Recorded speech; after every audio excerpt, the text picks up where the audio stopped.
नमस्कार दोस्तों, कैसे हैं आप सब। चलिए शुरू करते हैं आज एक बहुत ही अच्छी कहानी।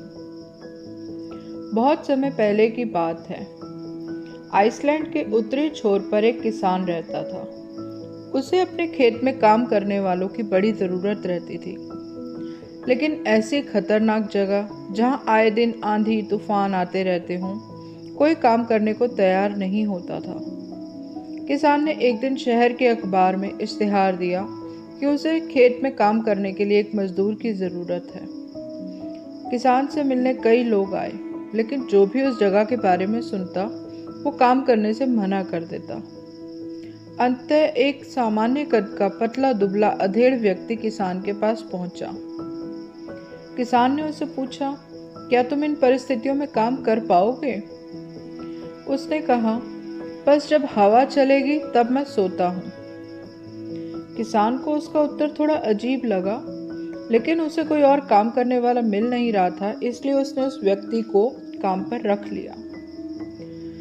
मजदूर मेहनती निकला। वह सुबह से शाम तक खेतों में मेहनत करता। किसान भी उससे काफी खुश था। कुछ ही दिन बीते थे कि एक रात अचानक जोर जोर से हवा बहने लगी। किसान अपने अनुभव से समझ गया कि अब तूफान आने वाला है। वह जल्दी से उठा, हाथ में लालटेन ली और मजदूर के झोपड़े की तरफ भागा। अरे जल्दी उठो, देखते नहीं तूफान आने वाला है।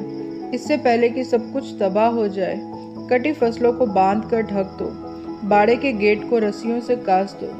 किसान जोर से चिल्ला रहा था। मजदूर बड़े आराम से पलटा और बोला, नहीं जनाब, मैंने आपसे पहले ही कहा था कि जब भी हवा चलेगी तब मैं सोता हूँ। यह सुन किसान को इतना गुस्सा आया कि उसका मन किया कि वो मजदूर को गोली मार दे, पर अभी वो आने वाले तूफान से अपनी चीज़ों को बचाने के लिए भागा। किसान जैसे ही खेत में पहुंचा, उसकी आंखें आश्चर्य से खुली रह गईं। फसल की गांठें अच्छे से बंधी हुई थी, तरपाल से ढकी हुई थी फसल। उसके गाय बैल सुरक्षित बंधे हुए थे, मुर्गियां भी डबड़ों में बंद थीं।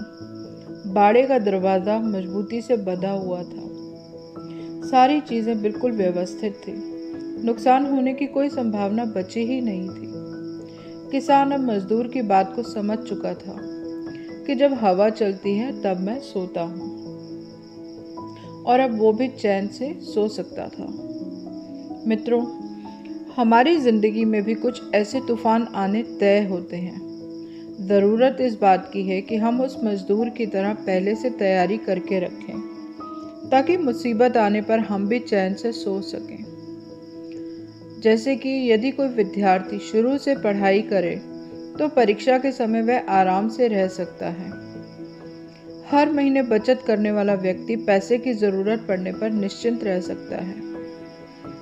तो चलिए हम भी कुछ ऐसा करें कि कह सकें, जब हवा चलती है तो मैं सोता हूँ। दोस्तों, अगर आपको मेरी ये कहानी अच्छी लगी हो तो प्लीज़ इसे लाइक करिएगा, अपने फ्रेंड्स के साथ शेयर करिएगा और इसे सब्सक्राइब करिए, ताकि मेरी आने वाली कहानियों को आप पहले सुन सकें। और अपने कमेंट बॉक्स में प्लीज़ बताइएगा कि आपको ये कहानी कैसी लगी। Thank you.